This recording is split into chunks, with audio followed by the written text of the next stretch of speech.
You're listening to the COVID-19 series of Bridge the Gap podcast. This series is designed to provide resources, share the love stories, and encourage those who are working tirelessly to oversee the care of aging adults.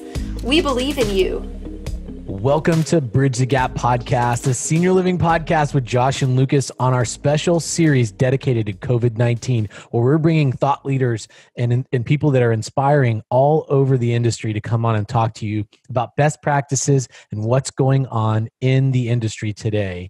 Today, we've got an exciting guest on. We've got Chef Adam Grafton. Welcome to the show.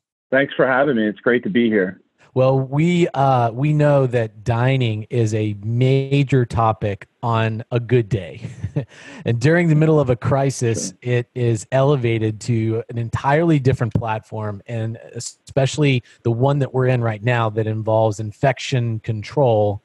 You are on the front lines of this, and we're interested to hear from you some of the best practices, what you guys are facing, how you're able to overcome these challenges to feed our older adults. Yeah, and I'd like to start out with just making just thanking everybody out there, all the folks on the front line. I mean, it's amazing to see, and I'll share quite a few stories and best practices, but it truly is amazing to see the teams out there day in and day out going into the communities and doing what's right, and it's in their heart, and I always talk about this with our chefs.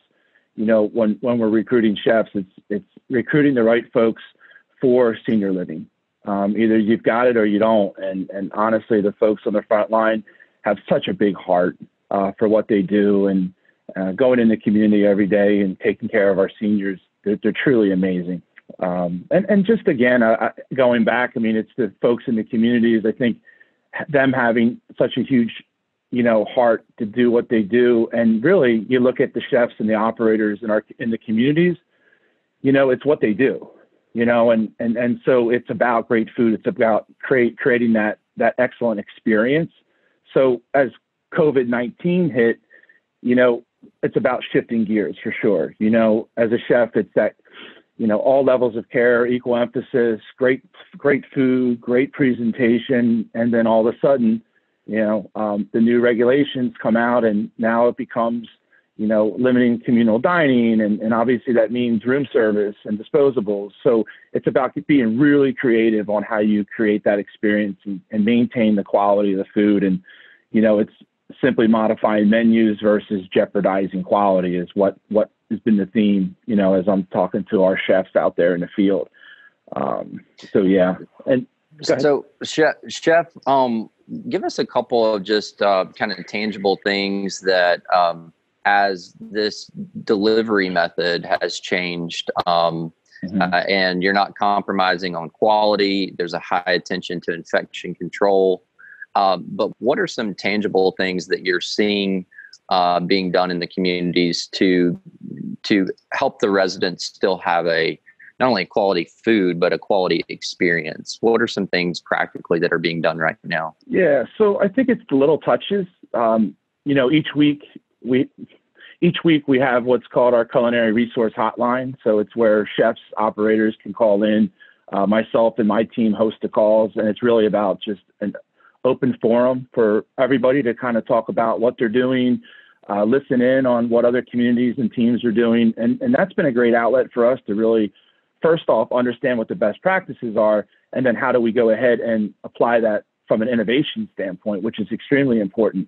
So just some of the best practices, when I mentioned little touches, the thank you cards with handwritten notes from the dining service director and the chef and the team that go into those meal delivery bags that go to IL residents, the little touches of ice cream cart that gets pushed around to the skilled nursing or assisted living areas, everything from, looking at themed meal deliveries. So earlier I mentioned about adjusting menus. That was the first critical thing that we did, but then it's also elevating the experience. So instead of doing, the normal menu that is on a rotation, teams out there have been applying themed meals. So if it's a Chinese New Year, for example, or a Mexican themed fiesta, they're including those obviously the menu items, but also fortune cookies, chopsticks. I mean,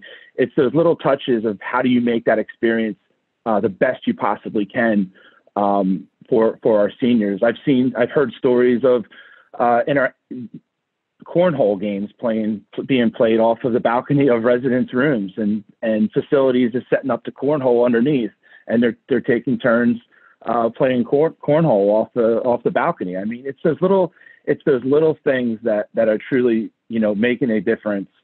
And then I mentioned earlier about turning those sorts of things into fun innovations.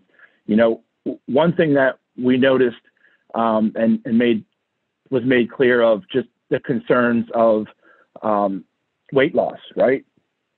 So, taking that feedback from our dietitians and our leaders and say, okay, now what can we do to kind of turn that into an innovation?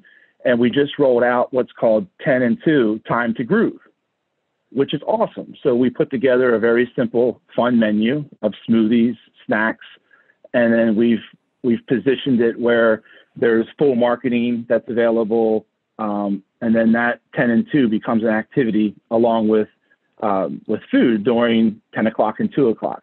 And that's just an example of how we've taken those best practices from listening to the teams out there and turning that into a fun innovation. Other things such as teaching kitchen, prior to COVID-19, we, as an organization, we were doing fun teaching kitchens with our dietitians and our chefs, taking menu, having residents come into that teaching kitchen and participate. But now it becomes, how do you still do teaching kitchens? Well, we use technology. Technology is become the norm, and that's the best way to be able to still provide that experience and those innovations is utilizing technology. I love that. So, Chef, that's a little bit of great information for kind of the front of the house, the resident experience. Give us a quick insight on kind of those back of the house activities where keeping the teams motivated, communicating with them through this crisis when all of them, are probably asking questions, is it safe to be at work? What should I be doing differently? Keeping the morale high. What are some creative things that you guys are doing during this time in the kind of back of the house kitchen operations? Yeah. So in terms of the back of the house, not too much has changed other than obviously, PPEs and making sure everything's, throughout the day is sanitized and clean. I mean, that's no different than a pre-COVID-19, protocol or procedures in a kitchen. I think it's about getting creative. I really do. As chefs, go through this COVID-19 and, it's time to make some menu adjustments. It's getting creative for sure around the menu items. It's getting creative around production, how you go about streamlining things, but again, without sacrificing the quality, and as a chef, I mean, you want that. I mean, not that you want what we're doing right now. No one wants that. But as a chef, you always take that challenge and you're able to meet that challenge. And at the end of the day, it's really about just great food, great experience, regardless of if it's on a nice 12-inch wide white plate versus a disposable, honestly. So you get creative around the best way to present your food. Obviously, the flavor doesn't change. It's still executed correctly, just that the menus may be a little bit smaller. And you don't have that dining room that's open, it becomes okay. So now, how do we go ahead and create that experience from a delivery standpoint, from a room service standpoint? And that's exactly what the teams are doing out there. Chef, what's been the feedback from the residents? Outstanding. I tell you, we have an internal workplace by Facebook, and every day as I go on there, and we all do, it's amazing to see the notes from our residents, family members, that's posted on there. We have what's called Serving Smiles, and that's an innovation that came out of COVID-19 for us, and it's really simple. There's several different thank you cards with some cool little graphics and just a reminder of how important it is to smile. And And I wrote one down, my favorite one, one of the cards, it says, sometimes hope is what makes us smile. Other times a smile is what gives us hope. And so it's those little touches, and those cards are being used all over communities. So if it's for our staff as a reminder, just to say thank you, if it's these cards being put into meal delivery bags, room service trays, whatever that is, it's just a way to say, thank you, and we're going to get through this together. But a lot of great feedback from our residents, posted all over our workplace by Facebook. So it's fantastic to see. They appreciate it. One thing I saw this morning on our workplace was, you can imagine this huge auditorium in a community that's obviously not being used from an activity standpoint, but it's loaded with 8-foot tables and all the cardboard, to-go boxes lined up. And you see in the photos, residents helping our staff load up these boxes. And this is day in and day out, three times a day.